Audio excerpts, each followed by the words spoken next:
I would describe it as like organized chaos. I think there are some weeks where I'm just doing really well. I'm like, yeah, I feel like a great parent, I've got this. And then there are weeks where I'm like, they're alive, they ate, Mm, they've washed, we've survived the day. And I think sometimes you just have to sort of go with the flow of it. But I think what's really important, which is what you were talking about, is like that constant state of reflection, constantly thinking, okay, okay, that might not have been a good day today. What would I do differently next time? mm, Or, okay, this went well. Maybe I need to do more of that and double down on that. So I feel like I'm in a constant state of reflection. And I think that's also, once again, to do with how I was raised. I didn't have, when I look back, I know that I didn't have enough sort of patience, especially for my mum. She was not patient. She had no patience. She was like, get this done. But with my children, I want them to know, okay, mum is patient, but she does have boundaries. And so we need to be respectful of mm. that.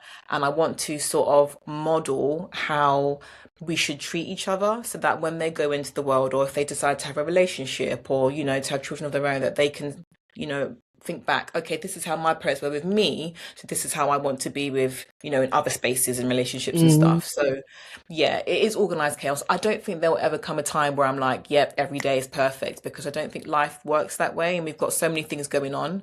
But in my mind, I just imagine it to have like 1,000 tabs constantly open, and if I get to close two tabs, brilliant, let's take that. Mm. But I feel like my brain is at capacity and I want to expand the memory. I wish I could do that, but it's just not going to happen right now. So I'm just rolling with it. I'm just doing my Yeah, I best. completely relate. And the thing is, I know it sounds weird because like their lives are more complex now than Mm, when they were little, but I actually yeah, prefer it now to when yeah, they were little because when they were little, there wasn't, even though we had groups we went to and minus my COVID baby, she didn't go nowhere. Groups we went to on this day and we hung out with this people on this day and we went to the park on this day. It was still too chaotic for me, but now, like, I know that I dropped them off at Breakfast Club at 8 a.m. And I know that we didn't used to do Breakfast Club. And then my husband was like, Breakfast Club is like £2.50. Like, you're stressed that you're stressing. Yes, you'll have to leave the house earlier, but we're literally 5 minutes down the road from the school. But it will really ease your stress. And It sometimes makes I don't like such a to be listening, difference. but actually, it's changed my life. I'm not going to lie. Like, Mm, dropping her off because my others walk to school. That's another thing. I have less school runs now. Um, now that they're older, they just go. Um, and then I find my iPhone to make sure they're there. Yeah, but like I take her and I drop her off at 8 a.m. And then I know there's traffic to get to work, but it's fine.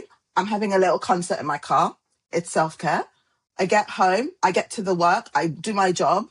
And then I know that like the thing about when you're talking about mental load, like the in betweens, that's when I book holiday club or like check that the guitar teacher is okay for this. Like, yeah, I'm slotting my mm. life admin in like the in betweens, which regular people who don't have children don't have to think about those extra stuff, right? ADHD Babes, the podcast, every 2 weeks on Wednesdays.